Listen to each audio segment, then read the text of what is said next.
ብዙዎቻችን ስኬትን እንመኛለን። የተሻለ ገቢ፣ የተሻለ ጤና፣ ደስተኛ ቤተሰብ እና በሙያችን የመሪነት ቦታን ማግኘት እንፈልጋለን። ነገር ግን ይህንን ሁሉ የምንፈልገው እኛ ብቻ ሳንሆን በዓለም ላይ ያሉ ሰዎች ሁሉ ነው።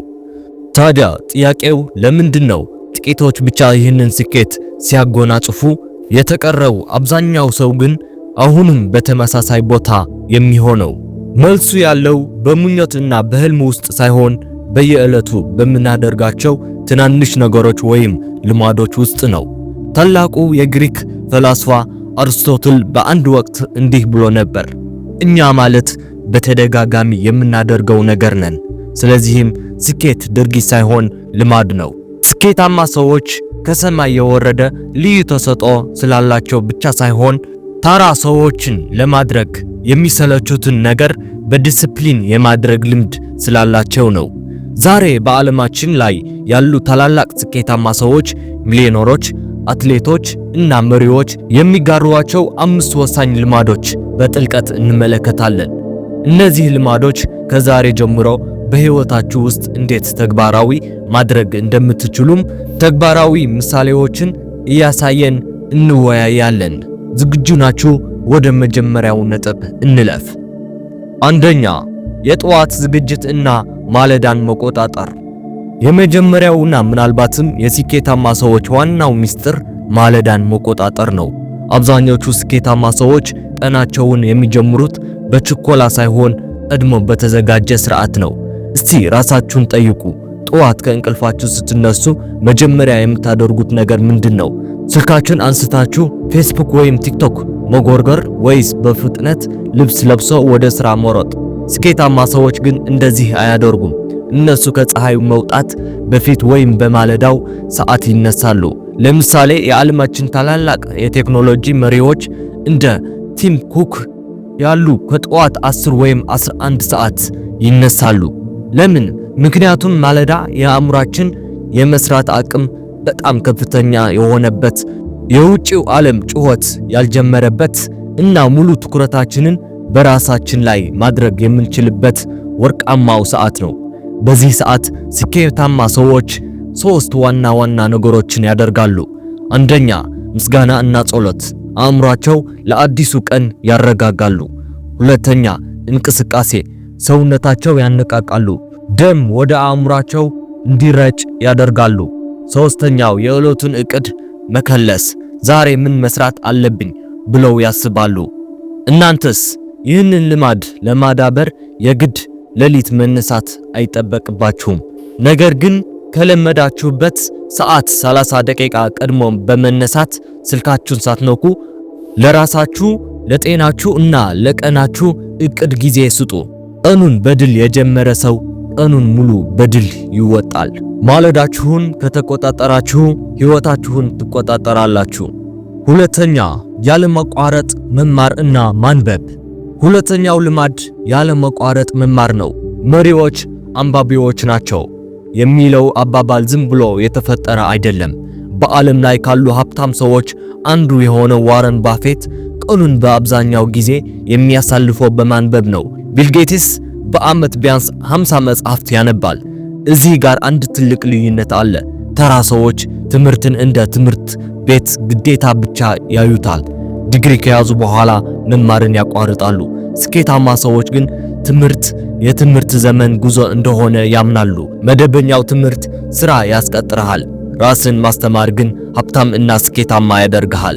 ይህ ልማድ መጽሐፍትን ከማንበብ ያለፈ ነው። አዳዲስ ክህሎቶችን መማር፣ ፖድካስቶችን ማዳመጥ፣ ሴሚናሮችን መካፈል እና ከእኛ የተሻለ ዕውቀት ካላቸው ሰዎች መማርን ያካትታል።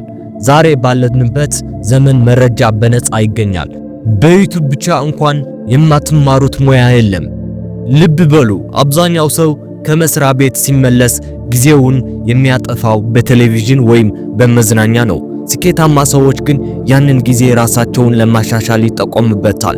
እስቲ አስቡት፣ በቀን 1 ሰዓት ብቻ በሙያችሁ ወይም ዕውቀት በሚሰጣችሁ መጽሐፍ ላይ ብታሳልፉ በዓመት ውስጥ 365 ሰዓታት ትማራላችሁ ማለት ነው። ይህ ማለት በዚያ ዘርፍ የባለሙያነት ደረጃ ላይ ትደርሳላችሁ ማለት ነው። ስለዚህ ከዛሬ ጀምሮ በቀን 10 ገጽ አንብቡ። ወይም ወደ ስራ ስትሄዱ በመኪና ውስጥ አነቃቂ ንግግሮችን አዳምጡ። አእምሯችሁ ልክ እንደ ጡንቻ ነው። ካላሰራችሁት ይዝጋል፣ ከሰራችሁበት ግን እየጠነከረ ይሄዳል። ሶስተኛ፣ ግልጽ የሆነ ግብ እና እቅድ። ወዴት እንደምትሄዱ ካላወቃችሁ የትኛው መንገድ ወዳሻችሁ ቦታ አይደርሳችሁም። ስኬታማ ሰዎች የሚፈልጉትን ነገር በትክክል ያውቃሉ። ለነገ ብቻ ሳይሆን ለሚቀጥሉት 5 እና 10 ዓመታት ግልጽ ራዕይ አላቸው። ግን ግብ ማለቴ ዝም ብሎ ሀብታም መሆን እፈልጋለሁ ወይም ደስተኛ መሆን እንፈልጋለሁ ማለት አይደለም። ይህ ምኞት ነው። ግብ ማለት በመለኪያ የተቀመጠ ጊዜ የተገደበለት እና የተጻፈ ማለት ነው። ስኬታማ ሰዎች ግባቸውን ይጽፋሉ። ጥናቶች እንደሚያሳዩት ግባቸውን በወረቀት ላይ የሚጽፉ ሰዎች ካልጻፉት ይልቅ የማሳካት እድላቸው በ42 በመቶ ይጨምራል። ለምን? ምክንያቱም ስትጽፉት ለአእምሯችሁ ትዕዛዝ እየሰጣችሁት ነው። ከዛም አልፎ ያንን ትልቅ ግብ ወደ ትናንሽ የቀን ተቀን ተግባራት ይቀይሩታል። ለምሳሌ አንድ ስኬታማ ሰው መጽሐፍ እፈልጋለሁ ብሎ ብቻ አይቀመጥም። በመጪው 6 ወር ውስጥ 200 ገጽ ያለው መጽሐፍ እጽፋለሁ፣ ስለዚህ በቀን 1 ገጽ መጻፍ አለብኝ ብሎ እቅድ ያወጣል። እናንተስ የህይወታችሁ ግብ ምንድነው? እስቲ ዛሬ ማታ ከመተኛታችሁ በፊት ለሚቀጥሉ ቀን የምትሰሩትን 3 ዋና ዋና ነገሮችን ጽፋችሁ ተኙ። ጠዋት ስትነሱ ምን እንደምታደርጉ ታውቃላችሁ። ቀናችሁ በዘፈቀደ አይመራም። እቅድ የሌለ ሰው በእቅድ የሚመራ ሰው አገልጋይ ሆኖ ይቀራል። ህይወታችሁ በዘፈቀደ እንዲሆን አትፍቀዱ።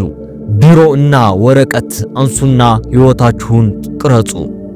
አራተኛ፣ ጽናት እና ውድቀትን እንደ ትምህርት መውሰድ። የስኬት መንገድ ቀጥተኛ መስመር አይደለም። ውጣ ውረድ፣ ፈተና እና ውድቀት የበዛበት ነው። ልዩነቱ ያለው እዚህ ላይ ነው።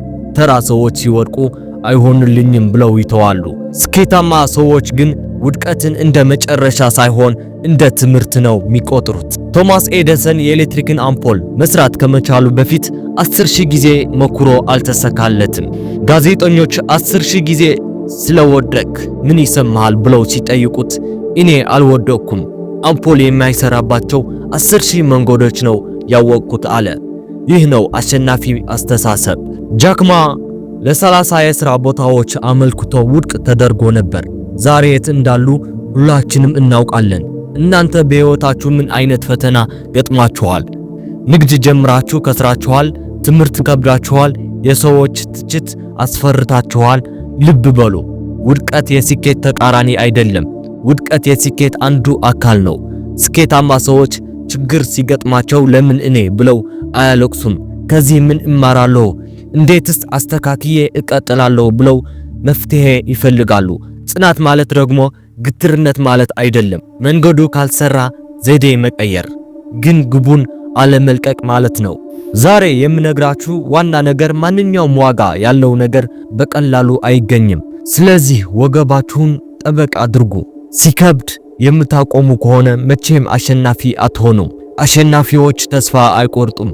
ተስፋ የሚቆርጡ ደግሞ አያሸንፉም። አምስተኛ፣ ጤና እና ጉልበትን መጠበቅ። ብዙ ሰዎች ለስኬት ሲሮጡ ጤናቸውን ይረሳሉ። እንቅልፍ ያጣሉ፣ የማይጠቅም ምግብ ይበላሉ፣ ስፖርት አይሰሩም። ነገር ግን ሰውነታችሁ መኪናችሁ ነው።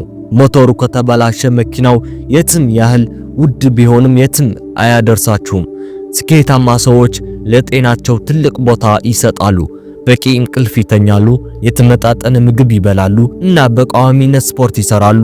ለምን ቢባል አእምሯችሁ ብሩህ የሚሆነው እና የመፍጠር አቅም የሚጨምረው ሰውነታችሁ ጤናማ ሲሆን ነው። ጤናማ መሆን ማለት በሽታ አለመኖር ብቻ አይደለም። ከፍተኛ የሆነ ጉልበት ሊኖራችሁ ይገባል። ቀኑን ሙሉ በንቃት ለመስራት፣ በጥሩ ስሜት ውስጥ ለመሆን እንቅስቃሴ ወሳኝ ነው። ለምሳሌ ኤሎን መስክ እና ባራክ ኦባማ ስፖርት መስራት የቀን ተቀን ፕሮግራማቸው አካል ነው። እንዲሁም የአእምሮ ጤናን መጠበቅ አለ። ከጭንቀት ራስን መጠበቅ፣ አሉታዊ ዜናዎችን ከመስማት መቆጠብ እና አእምሮን የሚያረካ እረፍት ማድረግ። ዛሬ ላይ የምታዩት ነገር ሁሉ ስራ ይላል። ነገር ግን ስኬታማ ሰዎች ማረፍ የስራው አንዱ አካል መሆኑን ያውቃሉ። ባትሪው ያለቀበት ስልክ አይሰራም። እናንተም ራሳችሁ ቻርጅ ካላደረጋችሁ ውጤታማ መሆን አትችሉም። ስለዚህ ቀላል ለውጦችን አድርጉ። ውሃ በደንብ ጠጡ። ቢያንስ በቀን ለ30 ደቂቃ እርምጃ ወይም ስፖርት ስሩ። እንቅልፋችሁን አስተካክሉ። ጤናችሁ ከገንዘባችሁ በላይ ውድ ሀብታችሁ ነው። የዛሬው ቪዲዮ ጠቃሚ እንደነበር ተስፋ አደርጋለሁ። ከነዚህ 5 ልማዶች ውስጥ የተኛው ለመጀመር እንዳሰባችሁ ወይም ደግሞ የተኛው እንደከበዳችሁ እስቲ በኮሜንት ላይ ጻፉልኝ። እርስ በእርስ እንወያያለን። ለቻናላችን አዲስ ከሆናችሁ ሳብስክራይብ በማድረግ እና የደወል ምልክቷን በመጫን ቤተሰብ ይሁኑ። በየሳምንቱ አዳዲስ እና አነቃቂ ቪዲዮዎችን ይዘን እንመጣለን። ስለተከታተላችሁኝ ከልብ አመሰግናለሁ።